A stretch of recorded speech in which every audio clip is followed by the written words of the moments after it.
For a long time, the conversation around cameras was simple. Who has the most megapixels? Who has the fastest autofocus? But in 2026, we've reached a point of diminishing returns.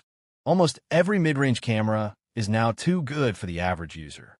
The battle between the Sony Alpha A7 IV and the Canon R6 Mark II and Mark III is no longer about which camera is technically better. It's about philosophy.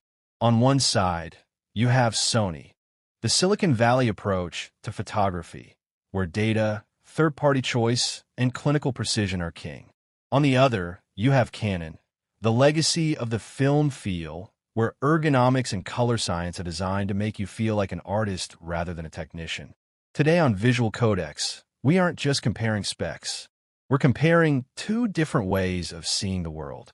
Whether you're a hybrid creator, a wedding pro, or someone just starting their visual journey, the right choice depends entirely on which of these two ideologies matches your eye. 1. The Open Empire Sony Alpha A7 IV. Let's talk about Sony. People love the A7 IV for one primary reason: freedom. Sony did something the other brands were too scared to do. They opened their doors. When you buy a Sony, you aren't just buying Sony glass. You're buying it as Sigma, Tamron, and Viltrox. It's the most browsed camera because it's the best value over time. You can get 33 megapixels, which is that perfect Goldilocks resolution for cropping, without being forced to pay $2,000 for every single lens. It's a machine designed for the modern freelancer who needs to do everything from TikToks to high-end portraits. Why people love the Sony A7 IV? The safe bet. The Sony A7 IV is like the Swiss Army knife of cameras. It doesn't necessarily specialize in one thing, but it does everything at an 8 out of 10 level. The infinite lens library. This is the number one reason people pick Sony. Because Sony opened their mount to everyone, you can buy a $400 Sigma lens that performs like a $1,400 Pro lens. You aren't locked into expensive glass. The resolution sweet spot, at 33 megapixels, it hits a perfect middle ground. It's enough detail to crop in on a bird or a bride's face, but the files aren't so huge that they crash your computer. The clinical reliability. Sony's real-time tracking is legendary. Once it locks onto a human eye, it's like glue. It feels like a computer that happens to take photos. Why people hate it? The plastic feel. Compared to Canon, the Sony body can feel a bit like a gadget. It's boxy. The grip is a bit cramped for people with larger hands. And the menus, while improved, still feel like you're navigating a spreadsheet. Color fatigue. Sony's colors are technically accurate, but many users find them a bit yellow or clinical. You often have to work harder in editing to make skin look alive. You can check them out with the link on the description board. 2.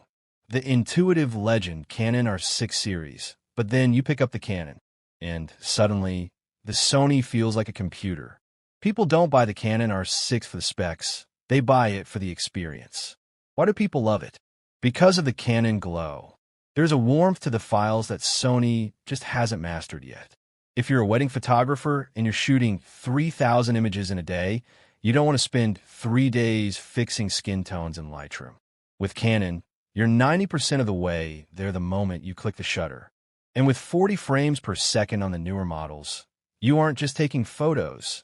You're capturing time itself. Why people love the Canon R6 Mark II or III, the soul machine. If Sony is a computer, Canon is an instrument. The magic skin tones. Canon's color science is real. Straight out of the camera, people look healthy, warm, and glowing. For wedding and portrait photographers, this saves hours of editing.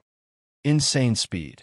While Sony chugs along at 10 frames per second, the R6 series can blast out 40 frames per second. It's like shooting a movie where every frame is a high-res photo. For sports or wildlife, it's almost cheating. Ergonomic perfection. Hold a Canon, and your fingers just know where the buttons are. The grip is deep, the shutter sound is satisfyingly damp, and the touchscreen interface is the best in the industry. Why people hate it? The lens jail. This is the biggest complaint. Canon is very protective of their RF mount. If you want a pro lens, you usually have to buy a Canon branded one, which can cost $2,000 plus. There are fewer budget-friendly third-party options. The megapixel anxiety. For a long time, the R6 sat at 24MP. In a world of 4K and 8K screens, some photographers feel limited by 24MP if they need to crop significantly, though the new Mark III is pushing this higher. So, here is the Visual Codex bottom line. Buy the Sony if you want a tool that adapts to you, with a lens for every budget. Buy the Canon if you want a camera that feels like a natural extension of your hand and prioritizes the vibe over the math. If you want a camera that grows with your budget and lets you experiment with 100 different lenses, get the Sony. If you want a camera that feels like an extension of your hand and makes people look beautiful with zero effort, get the Canon. In 2026, the best camera isn't the one with the most pixels. It's the one that makes you want to go outside and shoot. But I want to hear from you. Are you team open ecosystem or team color science? Drop a comment below. I'm curious to see which side of the fence you're on. If this deep dive helped you clear the fog, hit that like button. It tells the algorithm that technical, honest reviews like this still matter.